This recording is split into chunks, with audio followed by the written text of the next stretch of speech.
¿Cómo convivir con la incertidumbre en tiempos de COVID? Buenas tardes a todos. Para los que no me conocéis y no nos hayamos visto en persona en los distintos encuentros que he tenido con vosotros, invitados por Agas, me presento brevemente. Mi nombre es Loreto Cid, soy psicóloga y psicoterapeuta y durante muchos años he estado muy en contacto con vuestro colectivo a través del trabajo con grupos de enfermos y familiares alcohólicos. Este 20 de noviembre íbamos a tener un nuevo encuentro en la asociación para hablar del impacto que la realidad del COVID está teniendo en nosotros. Sin embargo, como consecuencia precisamente de esta situación, esto no ha podido ser de manera presencial.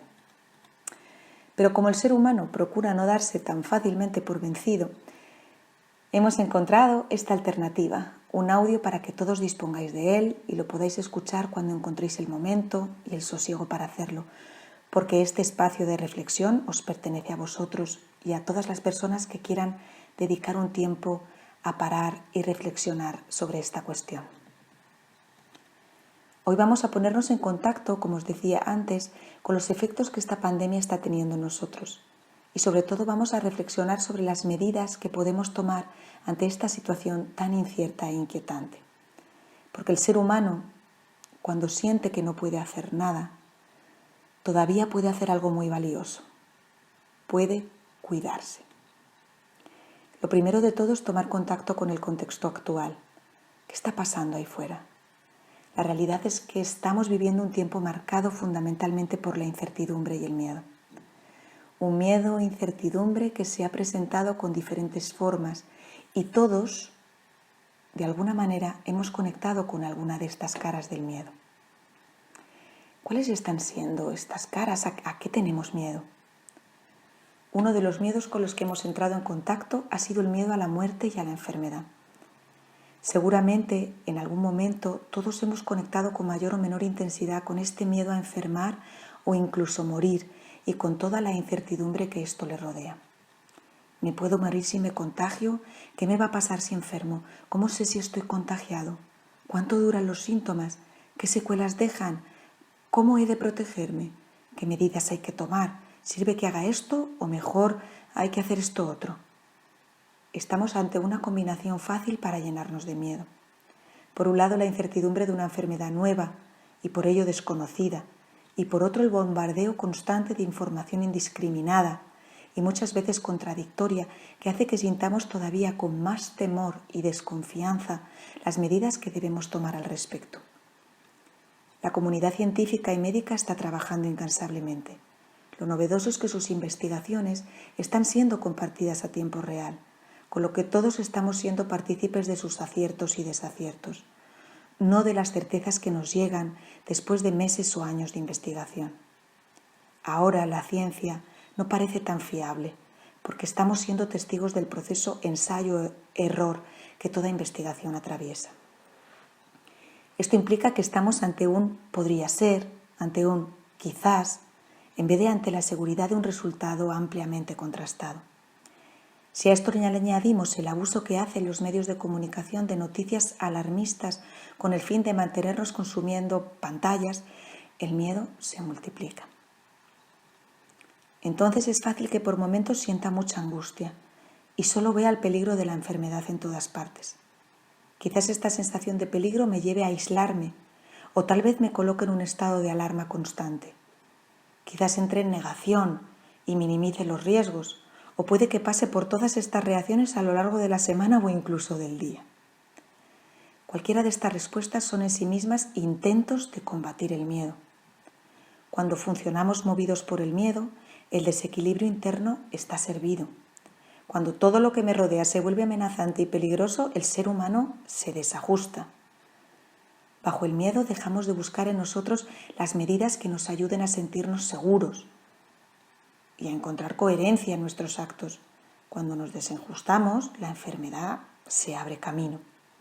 En este sentido, una manera de definir lo que es la enfermedad puede ser referida a la incapacidad de recuperar la homeostasis y la coherencia dentro y fuera de nosotros.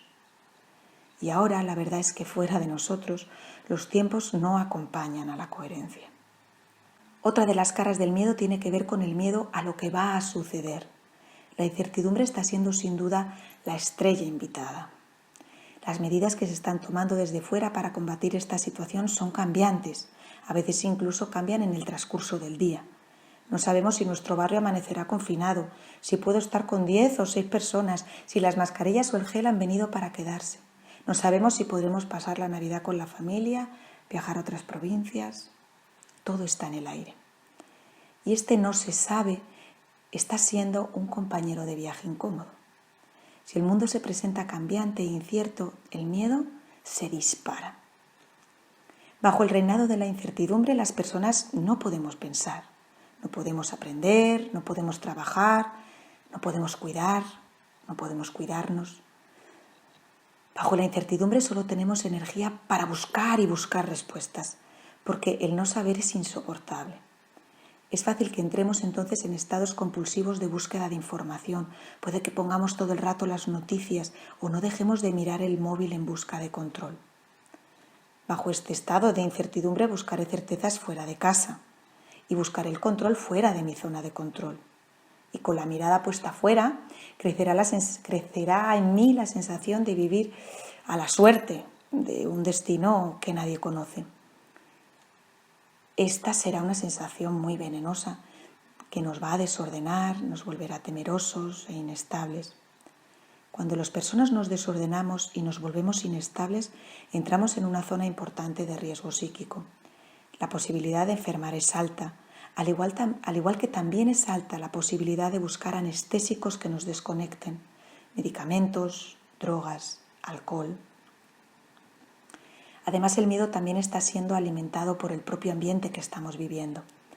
Estamos siendo testigos de la enorme crispación y enfrentamiento de las personas a las que hemos confiado la gestión de nuestro afuera.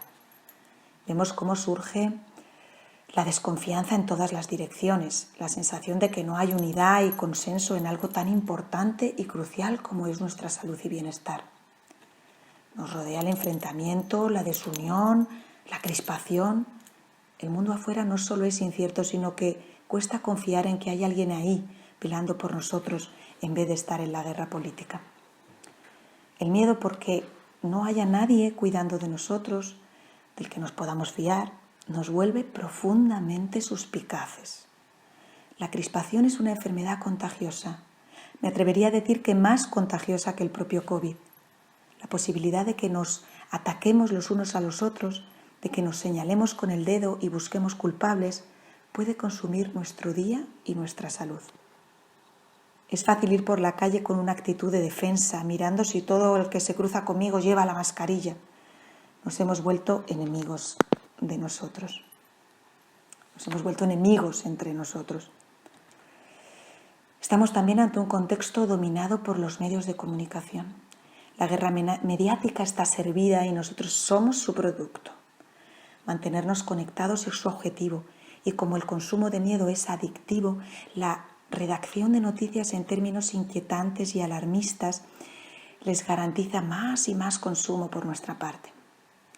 Cada vez hay menos espacio para noticias cuidadosas y amables. Lo positivo, lo esperanzador, lo que calma, no vende. Así que así está nuestro afuera. Nuestras zonas de seguridad externas han sido impactadas fuertemente. La seguridad física, la seguridad económica, la seguridad en los de arriba, la seguridad del estado de bienestar, han sido dañadas y nosotros tenemos que movernos ahora en este mundo nuevo e impactado. ¿Qué hacemos ahora si nuestro afuera no me da garantías de seguridad? Lo primero que podemos hacer es chequear cómo estamos cada uno de nosotros con esta situación. Si el afuera está así, ¿qué está pasando en nuestro adentro? Muchas veces me habéis oído decir que el ser humano sana o enferma en relación. Somos seres relacionales. El contexto en el que vivimos influye en nuestra salud. De sobra, todos sabemos que ahora este contexto no es precisamente una buena influencia. Por eso es fácil que en nuestro adentro sintamos los efectos del miedo. Identificar cómo nos influye esta situación y cómo el miedo se manifiesta en nosotros es muy importante. Porque si no somos capaces de identificar los efectos del miedo, fruto de este contexto incierto, difícilmente vamos a poder tomar medidas. Hablemos entonces primeramente, de los efectos del miedo sobre nosotros. El ser humano, cuando se encuentra afectado por el miedo y el estrés, tiende a protegerse buscando de manera instintiva respuestas que le ayuden a manejarlo. Estas respuestas reactivas y de supervivencia, que no pasan por nuestra conciencia, sino que son automáticas de nuestro cerebro más primitivo, pueden estar dirigidas o bien a responder en forma de ataque, de huida o de bloqueo. Cuando nos defendemos del miedo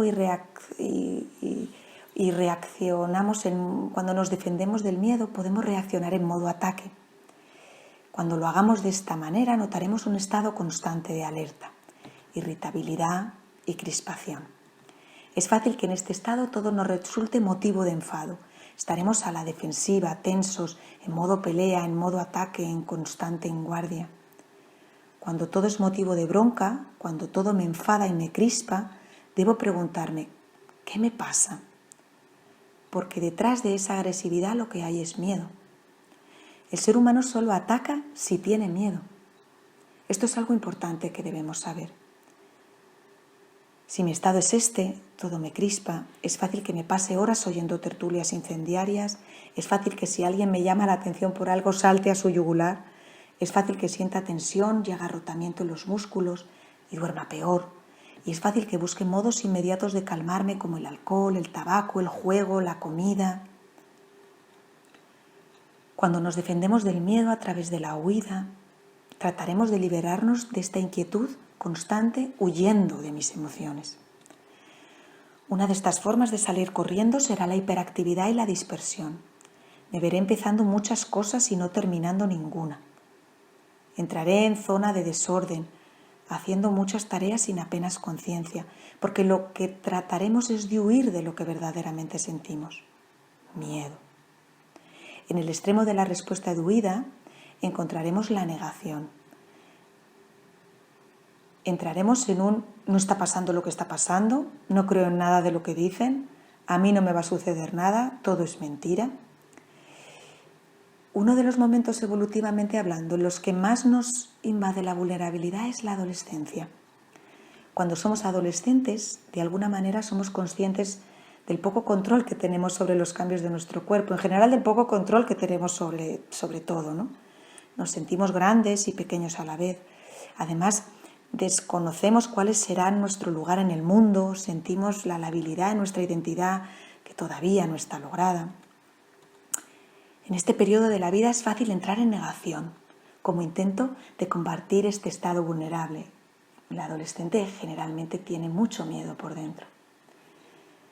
Puede entonces que cometamos conductas de riesgo con la firme convicción de que a mí no me va a pasar nada, de que mi juventud me hace inmortal, de que yo estoy por encima de todo eso. Cuando el ser humano se siente vulnerable y no detecta el miedo, puede transformarlo en su contrario y negar cualquier riesgo.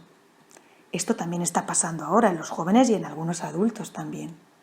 La negación es entonces una de las mayores defensas que encontramos frente a la emoción del miedo. Por otra parte, existen otras formas de huida, como el consumo de medicamentos, de drogas, de alcohol, de juego, de comida. Es fácil que el consumo compulsivo sea un intento en el fondo muy rudimentario de buscar huir del peligro y la amenaza. Es decir, de la sensación de estrés. Eso es el miedo, estrés, que invade todo nuestro cuerpo. Otra respuesta al miedo, como un intento de supervivencia, es la reacción de bloqueo. Esta reacción suele aparecer cuando nos sentimos superados por una situación amenazante. Cuando la posibilidad de huir o de atacar se hace imposible, el cuerpo trata de protegernos entrando en un estado de bloqueo y de desconexión como un intento para no sentir y así sobrevivir. Sin embargo, un estado de bloqueo sostenido en el tiempo no nos ayuda a resolver nuestro malestar. Es posible que en un inicio sirva para la supervivencia, pero si se alarga en el tiempo nos lleva a enfermar. Cuando nos desconectamos de lo que sentimos, perdemos la posibilidad de sanar. Es fácil ver en el afuera esta reacción al miedo a través del bloqueo sin necesidad de que veamos a gente desmayarse o entrar en catatonia. podemos ver situaciones donde nadie hace oficial lo que está pasando. Nos ponemos la mascarilla, nos alejamos del otro para hablar, no nos tocamos, pero no se dice nada. Se obvia, se habla del tiempo, del Madrid, de lo que hay que hacer hoy en la oficina. Se sigue con la tarea como si nada de lo que nos está pasando estuviera pasando. No huimos ni nos peleamos, solo nos quedamos así, bloqueados, haciendo lo que toca hacer, sin darle voz o espacio y sin enterarnos de cuánto impactados estamos por ello. Cuando no se da voz a lo que pasa en el afuera, no deja de haber impacto en el adentro. Entonces es cuando puede que empiece a comer más, o puede que deje de comer, puede que fume o beba más, o empiece a abusar de los medicamentos, puede que aparezcan los problemas de sueño, de ansiedad, el dolor físico. Pero como estaremos bloqueados, no conectaremos estos síntomas con todo lo que está pasándonos en el afuera. Simplemente nos parecerá que lo que me pasa no tiene nada que ver con todo lo que en realidad me está impactando de esta situación. Atacar, huir, bloquearse, todas estas reacciones al miedo son intentos de supervivencia. Es decir, el cerebro los pone en marcha para sobrevivir. Sin embargo, sostenidos en el tiempo, como decía antes, se vuelven poco eficaces o incluso nos enferman. Identificar cómo estoy ante esta situación, si estoy en modo pelea, si estoy más bien huyendo o si estoy bloqueado, es crucial para caminar hacia la salud. Así pues, lo primero que podemos hacer es aumentar el diálogo con nosotros mismos, parar y mirar lo que estamos sintiendo, el impacto que esta situación está dejando en nosotros y nuestro cuerpo, incluso hablarlo con los demás. Ahora, en este momento incierto en el que han sido tocados nuestros anclajes externos, es decir, ya nadie, ¿no?, siente que puede evadirse de que el mundo siempre es seguro, es fácil que todas mis miradas estén dirigidas a intentos de control del afuera. ¿Qué es lo último que han dicho los científicos y los políticos? ¿Cuándo llega la vacuna? ¿Cuáles son las últimas recomendaciones? ¿Cómo van las estadísticas de enfermos o muertos? ¿Qué están haciendo otros países? ¿Qué es verdad? ¿Qué es mentira? Y afanados en esta mirada en el afuera, vamos a dejar de atender nuestro adentro. El diálogo interno tiene la finalidad de parar y conectarnos con nuestro mundo emocional. Recordar, cuando la incertidumbre nos invade y nos llena de miedo, entrar en contacto con nosotros y tomar medidas de cuidado es lo más importante que podemos hacer. En realidad no solo es lo más importante, sino lo único y lo más necesario. Tenemos que empezar por nosotros mismos. Cuando hay mucho ruido fuera, es fácil que no encuentre un espacio para parar, eso es verdad. Quizá parar unos instantes y chequear mi cuerpo es algo que además no haya hecho nunca. Realmente hemos nacido y crecido en una cultura que ha vivido de espaldas al cuerpo. Le hemos vivido incluso como un lastre, como un enemigo. Le medicamos para que no dé señales incómodas, le inundamos de sustancias tóxicas a veces para que no se exprese, porque lo que tiene que decirnos nos resulta incómodo. La ansiedad, los dolores musculares, las taquicardias, los problemas gástricos son vividos como enemigos, como experiencias a erradicar porque nos causan dolor y malestar. Sin embargo, el cuerpo en realidad nos está avisando de que algo falla. Nos avisa precisamente para salvarnos, para invitarnos a parar y dialogar con él. Algo que nadie nos ha enseñado. Hoy en día sabemos a través de todos los importantes avances en neurociencia cómo el cerebro y el cuerpo están en constante diálogo. El cuerpo y la mente se influyen mutuamente. Atender al cuerpo ayudará a mejorar nuestro estado de ánimo y nuestros pensamientos, al igual que atender nuestra mente, es decir, nuestros pensamientos y emociones, ayudará también a que el cuerpo segregue sustancias dirigidas hacia nuestro bienestar. Así pues, recordemos que cuando el mundo se vuelve amenazante, todavía nosotros podemos hacer algo con nuestro cuerpo y nuestra mente para sanar. Ahora más que nunca, dedicar un momento al día, quizás cuando estoy aseándome por las mañanas, para mirar al espejo y preguntarme en voz alta, ¿cómo estoy hoy? ¿Cómo voy a cuidarme hoy? ¿Qué necesito hoy para estar bien? Y dejar que venga lo que venga. También podemos respirar profundo varias veces, empezar oxigenando el cerebro y el cuerpo. El oxígeno es fuente de vida y de regulación emocional. Podemos mover nuestras extremidades, podemos sonreír y mover nuestros músculos faciales y mandarle al cuerpo un mensaje de cuidado. Respiro para cuidarte, sonrío para cuidarte, hago este ejercicio para cuidarte. Hoy voy a estar bien. Necesitamos hacer más oficial el cuidado, aunque solo sea unos segundos y dentro de una rutina que ya esté instaurada en el día. Nadie dice que hacer algo nuevo al principio sea fácil. Tenemos que poner voluntad.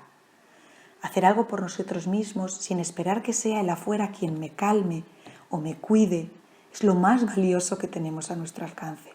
Seamos verdaderamente activos en nuestro bienestar. Otra manera de cuidarnos es vivir más enfocados en lo que en cada momento estamos haciendo. En estos tiempos es fácil que la dispersión nos inunde, fruto de este estado incierto que nos rodea. Entonces puede que mientras que estoy haciendo algo, a la vez me ponga a ver el móvil o me ponga a repasar otros asuntos en la cabeza. El cerebro, no sé si sabéis, no distingue entre lo que hace y lo que piensa. Es decir, si estoy haciendo una tarea y a la vez estoy pensando en otro montón de cosas, el cerebro estará todo el rato haciendo todas esas cosas a la vez. Consume la misma energía hacer algo que pensar en tener que hacer algo o estar preocupado por algo. A veces el agotamiento en el que entramos no es fruto del desgaste físico, sino mental. Puede incluso sorprenderme cómo a veces no he hecho muchas cosas en el día, pero me siento profundamente cansado. Eso se debe a que el cerebro no ha dejado de trabajar. Incluso si creo que estoy descansando, pero sigo preocupado y conectado con otras cosas, en realidad no estará habiendo tal descanso. Se trata de hacer un importante ejercicio de voluntad, de enfocarnos en una sola cosa a la vez. Ahora voy a tomarme este café, ahora voy a caminar viendo el paisaje, ahora voy a montar en bici, ahora voy a trabajar en este asunto y nada más que en este asunto. Si nos entrenamos en no bombardearnos con asuntos por hacer, en deberías que cumplir, en preocupaciones que resolver, nuestro cerebro se volverá más energético, se agotará menos y se volverá más sano. Un cerebro sano también es un cerebro más rápido y sobre todo, aunque os sorprenda, es un cerebro más positivo. Otra de las herramientas para combatir el miedo que tenemos a nuestro alcance es trabajar la responsabilidad. Etimológicamente, la responsabilidad habla de respuesta por un lado y de capacidad por otro. Es decir, la responsabilidad es la capacidad de dar respuesta a algo, a una situación, a un suceso. Por ello, algo que nos llena de miedo es sin duda no tener respuestas o no sentirnos capaces para responder a la situación que estamos viviendo. Cuando no somos capaces de generar respuestas, vamos a ir a buscarlas fuera. Esto es fácil observarlo en los niños. Cuando los niños se encuentran ante situaciones novedosas, sobre todo si son amenazantes, antes de reaccionar van a mirar al adulto para ver qué va a hacer, porque según cómo el adulto reaccione, así lo hará el niño.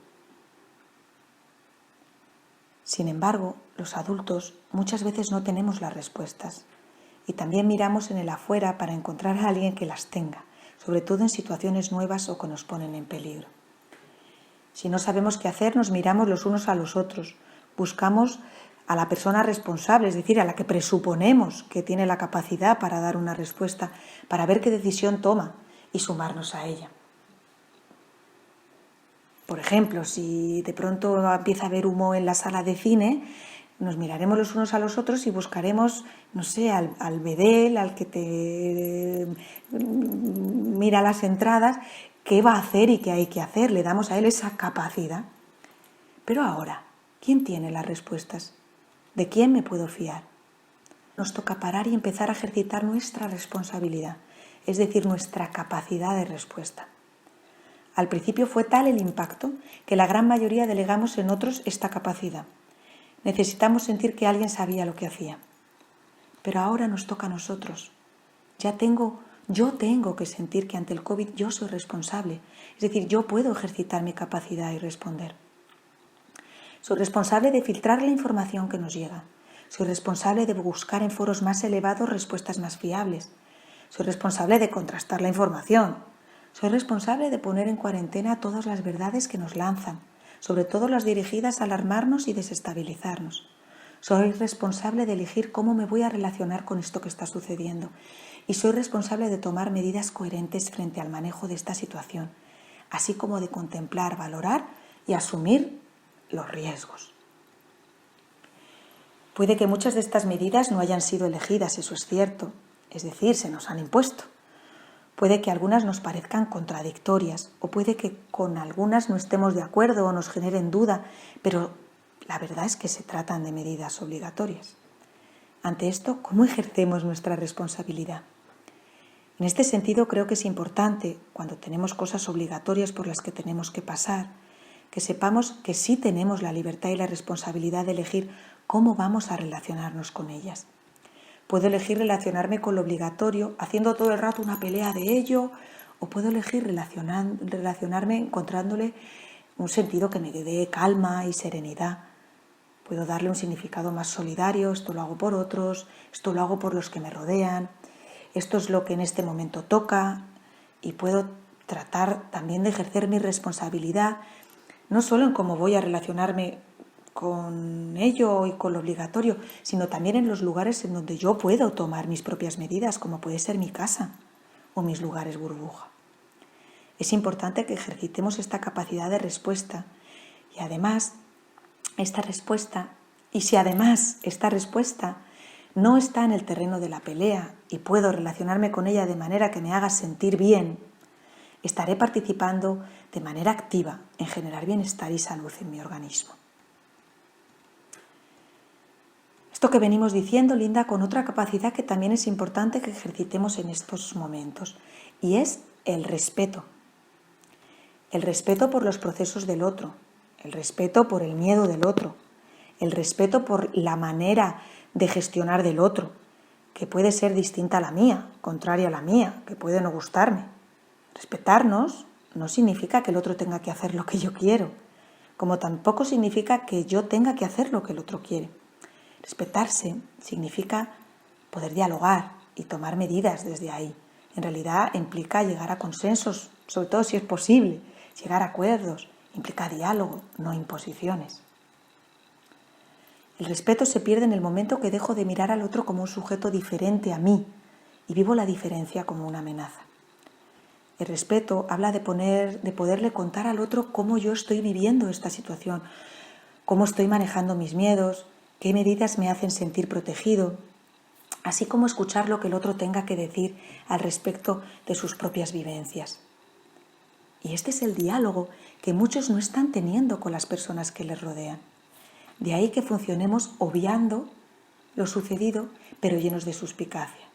Qué distinto sería poder decir, mira, la verdad es que me hace sentir más segura que estemos a esta distancia, que llevemos la mascarilla puesta, que usemos el gel. Esta es mi manera de vivir la situación, ¿no? Que no decir nada y mirarnos con cara de susto, con cara de sospecha, con el temor a ver qué va a hacer el otro, sin expresarnos, sin decir cómo lo estamos haciendo, ¿no? Además, ahora que llevamos la cara tapada, ocurre también una cosa muy curiosa, y es que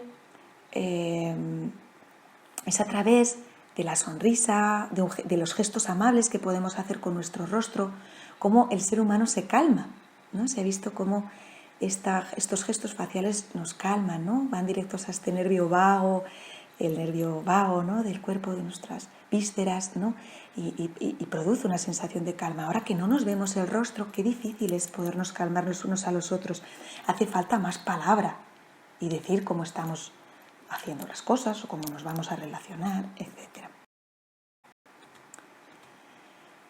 Si no compartimos las medidas del otro, y si esto sucede y lo que queremos es que haya una buena convivencia, tendremos que encontrar lugares en los que ambos nos sintamos comprometidos y elijamos hacer algunas cesiones en favor de llegar a acuerdos. Por ejemplo, elijo hacer esto por ti, aunque no lo comparta, o yo también elijo tomar estas decisiones en favor de la convivencia.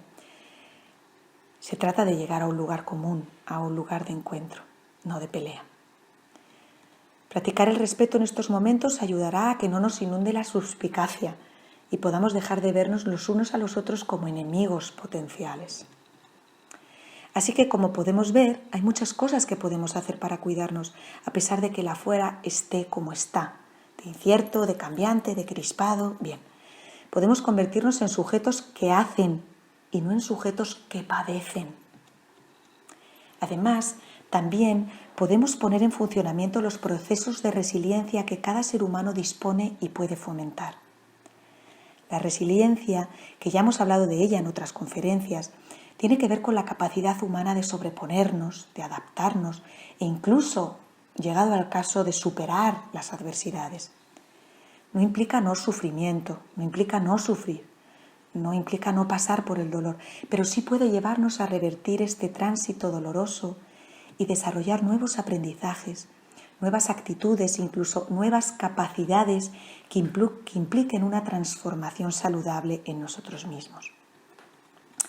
Estos factores que ayudan a poner en marcha nuestro proceso de resiliencia no son innatos, es decir, no vienen en nuestros genes, sino que se pueden ir aprendiendo en el afuera, se pueden ir practicando en la relación con los otros. Además, estos factores se pueden ejercitar en la medida que conozcamos qué elementos son importantes y están influyendo en nuestra capacidad de transitar y sobreponernos de lo adverso. Uno de estos factores va a tener que ver con la confianza y la seguridad que sintamos hacia nosotros y hacia lo que nos rodea. Todos guardamos en nuestro interior la experiencia de haber transitado situaciones estresantes. Estos tránsitos a lo largo de nuestra vida pueden haber dejado una huella de calma y confianza ante el estrés. Algo así como, esto va a pasar, puedo encontrar mi calma porque otras veces sé que me calmé, porque hubo alguien que me calmó y me hizo confiar. Es duro, pero estoy tranquilo.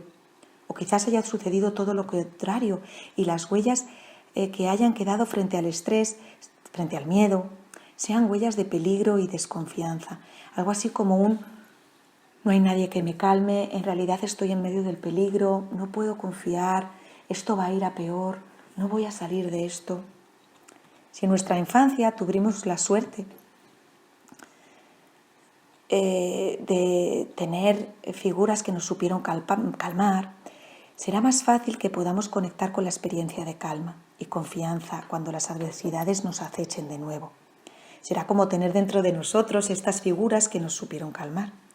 Desde ahí este diálogo interno del que hablábamos antes al principio sintonizará con una melodía que ya conoce de calma y confianza. Será más fácil decirse todas estas cosas, ¿no? Entonces será más fácil, claro, ¿no?, que busquemos maneras de cuidarnos por dentro. Pero, ¿y si estas figuras no pudieron o no supieron calmarme? ¿Y si mi mundo interno está lleno de experiencias ansiosas y temidas? Es fácil que ante las adversidades, como la que estamos viviendo ahora, vuelva a sentirme amenazado, porque no encontraré dentro de mí este espacio de calma con el que conectar. Entonces, ¿qué hacemos? Debemos recordar que las personas podemos intervenir sobre nuestra historia y construir nuevos tejidos y nuevas conexiones cerebrales.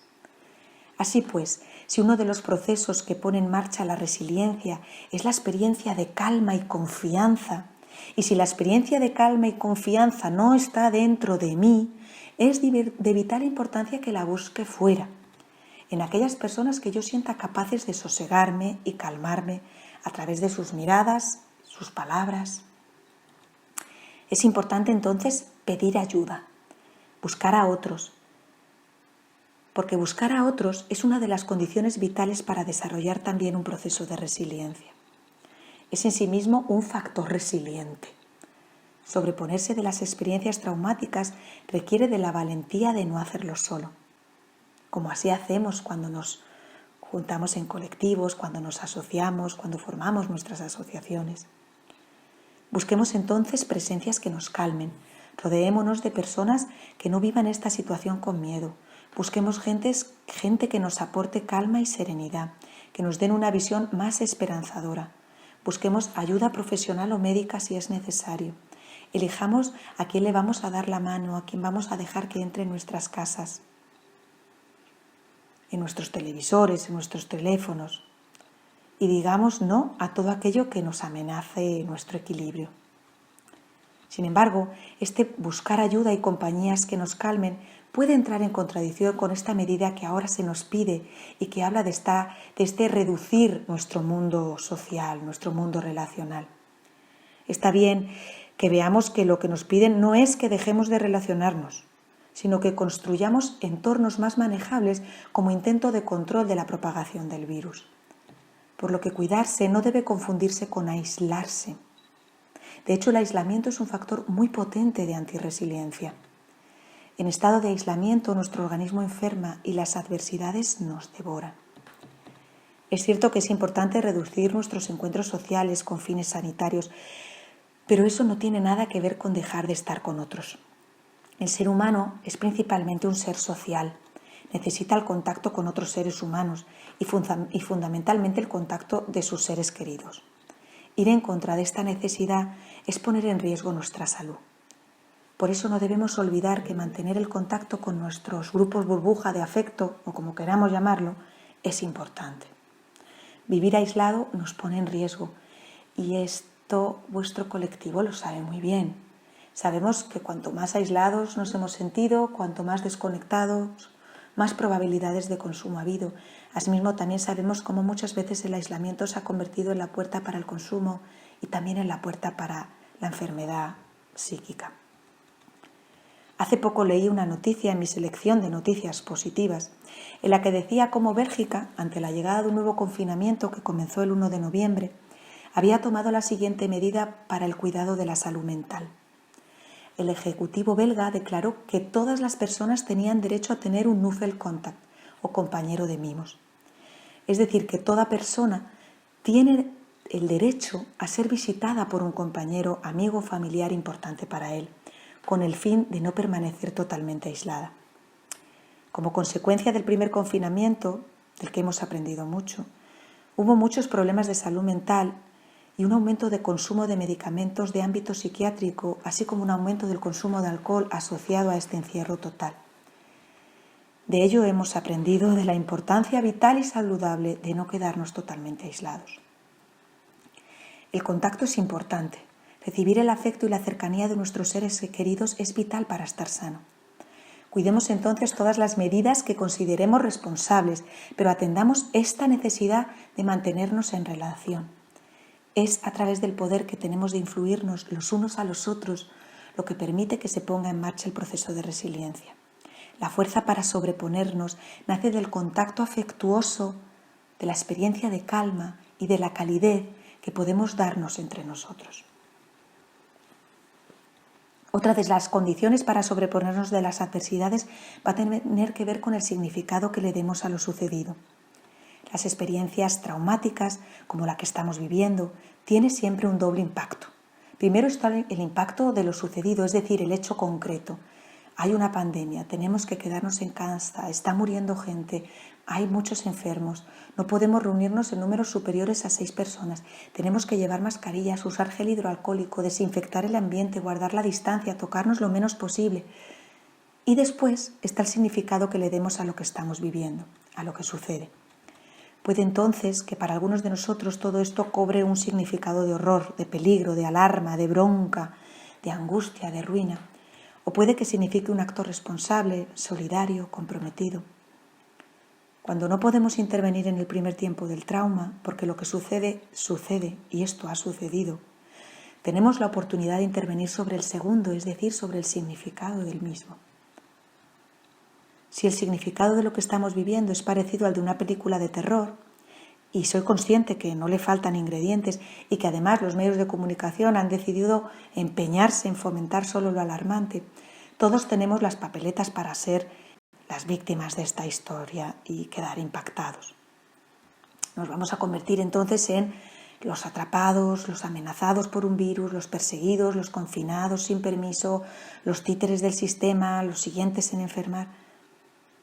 Entonces, en este estado quedaremos traumatizados y la posibilidad de sobreponernos será escasa. Solo nos moveremos en el terreno del miedo y, por tanto, de la pelea, de la huida o del bloqueo. Nos moveremos en el terreno de las víctimas, buscaremos culpables, convertiremos nuestro día a día en un campo de batalla y no dejaremos de quejarnos hasta que nos hartemos. Intervengamos entonces sobre el significado de los hechos, recuperemos el control de tomar decisiones, la responsabilidad de intervenir sobre nuestra vida y nuestro día a día. Elijamos cuidarnos, elijamos el respeto, la calma, elijamos comprometernos, busquémosle a todo esto un significado más solidario, más activo, más social. Porque precisamente la solidaridad y el altruismo van a ser otro de los componentes que mueven el motor de la resiliencia. Cuando el ser humano siente que puede ayudar a otros, que lo que hace protege a otros y que su participación y compromiso sirve y es importante, las ganas de salir de lo que nos daña serán mayores. Esto lo sabemos muy bien en nuestro trabajo como asociación. Cuando sentimos que nuestro testimonio, nuestro compromiso ayuda a otros, nos conecta más con el deseo de estar sanos y cuidarnos. Por último, quiero que demos espacio a otro de los procesos que ponen en marcha la resiliencia y tiene que ver con el humor. Existe poca literatura clínica sobre los efectos del humor en contraposición de todo lo que hay escrito en relación a la enfermedad. En estos momentos en los que la avalancha de noticias inquietantes nos invade, conectar con el humor nos parece titánico, incluso a veces fuera de lugar o confuso. Sin embargo, el humor es una de nuestras mayores herramientas para desarrollar un proceso resiliente. Es decir, es uno de los recursos que nos ayuda a sobreponernos de la adversidad. El humor es uno de los mecanismos de defensa del ser humano que le permite equilibrar las emociones y elaborar las frustraciones. El humor no solo nos conecta con lo divertido, sino que además nos hace bien. Implica además una importante actividad psíquica, creativa, inteligente y espontánea que permite tomar distancia de las cosas y relacionarse con ellas desde otra perspectiva más manejable, incluso a veces más transgresora, que nos ayuda a no ser engullidos por el terror y a tener las suficientes resortes para no ser sacudidos por todas las piedras del camino. El humor nos protege de todo lo que nos deshumaniza. El humor nos desprotege de todo lo que nos deshumaniza o nos niega la alegría de vivir. Leyendo a Boris Cyrulnik en su libro Biografía de un espantapájaros, narra esta capacidad de mantenerse conectado con el humor como motor de resiliencia, a través de la experiencia de los Zaka. Los Zaka son un grupo de religiosos judíos que se encargan de recoger y meter en bolsas los restos humanos, literalmente las partes humanas, que quedan desperdiciadas tras un bombardeo. Lo curioso de este grupo es que muestran una actitud alegre. Tienen buen humor, mientras que hacen esta labor tan impactante y que nos conectaría de lleno con la absoluta deshumanización. Sin embargo, lejos de ser una falta de respeto hacia las víctimas, es en sí un canto a la vida. Es su manera de protegerse del horror y de poder amortiguar su impacto para así poder enterrar a sus muertos de manera digna, sin quedar profundamente afectados y traumatizados mientras hacen esto. Los neuropsicólogos, que han aprendido a identificar los efectos de las emociones haciendo mapas cerebrales y sus efectos sobre el cuerpo, nos dicen cómo el humor que nos conecta con la risa hace que segreguemos hormonas encargadas de reducir el estrés. Hoy más que nunca el humor es un asunto muy serio. No es solo un derecho, es una necesidad. No la vivamos con culpa, porque estar sanos debe ser nuestro compromiso. Y el humor tiene un importante componente curativo. Es capaz de fortalecer nuestro sistema inmunológico y de mantener fuertes nuestras defensas. Invoquemos esta emoción del modo que mejor nos llegue, pero busquémosla en nuestro cuerpo. El humor, la risa, la alegría ayudan a mantener una confianza en la vida, a pesar de que nos rodeen circunstancias adversas o incluso de ruina y muerte. El humor nos conecta con el lado positivo de nuestra circunstancia, nos conecta con la grandeza de estar vivo. través del humor, la vida se hace presente. Y atendiendo a todas estas capacidades que están a nuestro alcance, podemos decir con certeza que las personas tenemos una importante capacidad para ponernos del lado de la vida. Es importante que fomentemos la parte sana que todos nosotros tenemos, nuestra parte activa, la parte que puede hacer cosas y no padecer cosas.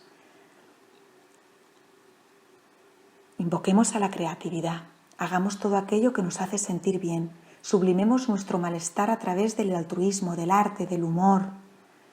Conectemos con lo que sí soy capaz de levantarme por la mañana y tener un ratito de cuidado hacia mí, soy capaz de pedir ayuda si lo necesito, de buscar afecto en mis seres queridos, de ayudar a otros si lo necesitan y de sonreír y disfrutar de la alegría de estar vivo. Terminaré este encuentro con un fragmento de la obra El verano de Albert Camus, filósofo y escritor francés nacido en Argelia.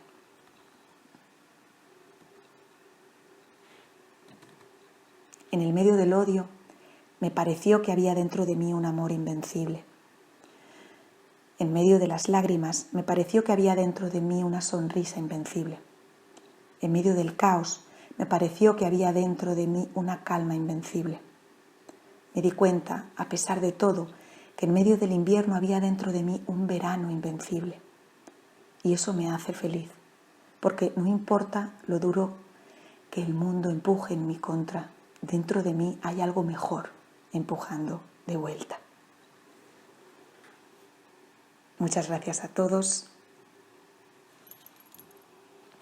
Me despido deseando que todos podamos conectar con estas capacidades que nos hacen ponernos del lado de la vida.